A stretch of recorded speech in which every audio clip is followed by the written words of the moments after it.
Hey guys, it's Amy here, and today I bring you my July wrap-up.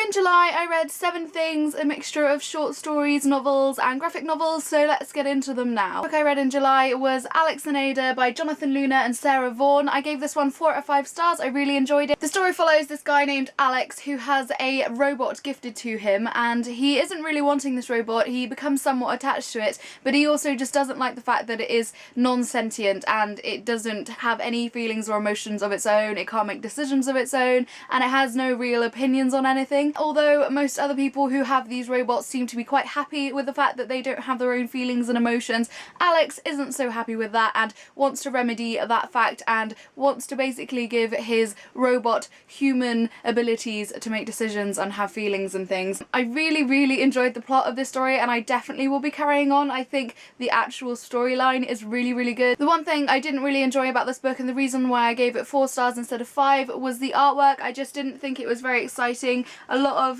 the kind of spreads are just this muted brown colour. I didn't think it was a very unique style, and it didn't excite me towards the story basically. I really love the plot, I just didn't think the pictures did it justice. So yeah, let me know if you've read that one and what your feelings towards it are. The next book I read was Birdy by Jess Vallance. This was a book that I picked up at the Hotkey Books blogger brunch earlier in the year. I really enjoyed this novel. It follows the story of a girl named Frances Bird who is at school. She's a bit of an outcast, doesn't have many friends, and one day her teacher asks her to look after the new girl, to basically become friends and make sure the new girl is okay. Frances isn't too keen on that idea, but as soon as the new girl arrives she actually becomes really good friends with her and they do lots of exciting things together. But then these weird things start happening and we're not too sure on the new girl, and we don't know what's kind of happened in her past and why she had to move school. Frances discovers all these deep dark secrets about her, and it's all very exciting, very creepy, a very eerie, atmospheric read, and I really enjoyed it. I gave this one 4 out of 5 stars, and I look forward to reading more from Jess in the future. The next book I read in July was Clariel by Garth Nix. This is a nice hardback copy that I picked up at the Hotkey Books event as well. This book is a prequel to the Old Kingdoms trilogy, which has Sabriel, Lyriel and Abhorsen in it.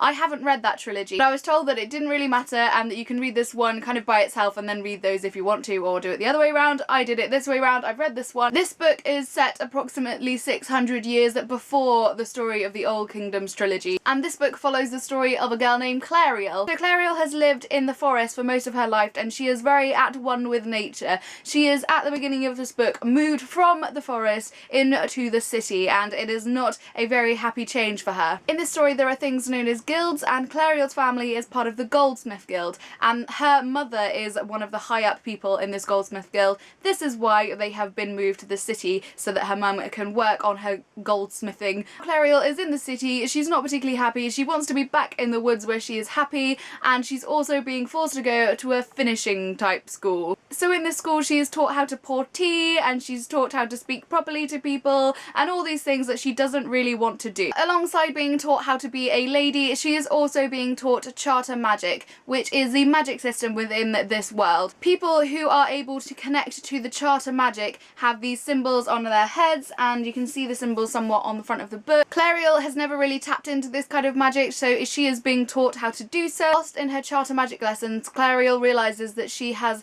a lot more power inside her than she initially believed, and when a dangerous and mysterious free magic creature enters the city, it is her who they call upon to help them rid the city of this beast. But the question is whether Clariel actually wants to get rid of this free magic entity and whether she actually wants to fight against it. When she first encounters it, she feels this very strong connection to it, and this makes her question her entire life beliefs really on everything she believes and what she knows about magic. Again, I gave this one 4 out of 5 stars. I've had a really good reading month this month, and I definitely will be picking up the Old Kingdoms trilogy at some point soon. So the next book I read I don't actually have a copy of because I read it on my library's ebook source, and it was We Should All Be Feminists, and I'm not going to try and say the name because I know I'll probably butcher it, but I'll put a picture here so you can read the author if you like. This is an essay taken from the author's TEDx talk from 2013 of the same name. This author also wrote Americana and Half of a Yellow Sun, which are books that I've heard many good things about and I probably will pick up in the future. This is a fantastic introduction into feminism, and she speaks a lot about different aspects of feminism. I confess now I don't know a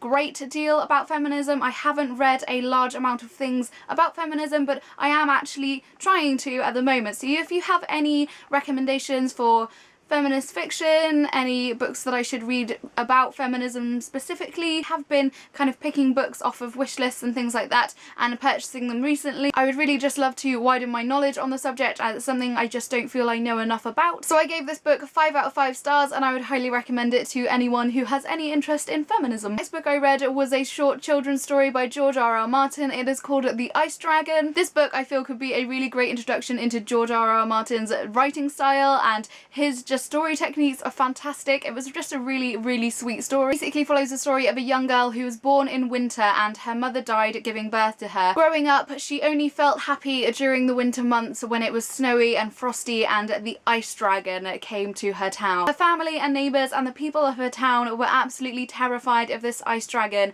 and she actually became very good friends with it. It's a really sweet story and it comes with really beautiful illustrations. I would recommend to any fan of George R.R. Martin. It was just really nice. So the penultimate book I read this month was Station 11 by Emily St. John Mandel. I absolutely adored this book. I think it is possibly my favourite book I've read so far this year. I did a full review of this book and I shall leave it linked down below if you want to go and see my full opinions. As always with my video reviews, there are no spoilers, so you can watch the video and not be spoiled. So as you may have guessed, I gave this one 5 out of 5 stars. And the final book I read in this month was The Humans by Matt Haig. The only other thing I've read from Matt Haig was Reasons to Stay Alive. I read that earlier in the year. That's a non-fiction piece on his battle with depression.